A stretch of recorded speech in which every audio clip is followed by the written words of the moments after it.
നമസ്കാരം. ചുമ, തൊണ്ടവേദന, ശ്വാസം മുട്ട് ഇതിലൊക്കെ വളരെ കൈകണ്ട നമ്മുടെ ഒരു നാടൻ പ്രയോഗമാണ് ഇന്ന് അവതരിപ്പിക്കുന്നത്. 3 സാധനങ്ങളെ ഇതിൽ വീഴുള്ളൂ.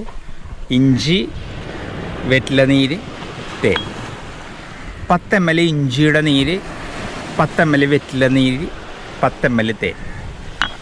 ഇഞ്ചി നീരും വെറ്റിലനീരും തേനും യോജിപ്പിച്ചിട്ട് 2 നേരം കഴിച്ചാൽ ഈ തൊണ്ടയായിട്ട് ഉണ്ടാവുന്ന പ്രയാസങ്ങൾ, തൊണ്ടവേദന, തൊണ്ടയിലുള്ള ഇൻഫെക്ഷൻ, ശ്വാസം മുട്ട്, ചുമ ഇതിലൊക്കെ കൈകണ്ട ഔഷധങ്ങളിലൊന്നാണ്. രുചിപ്രദവുമാണ്.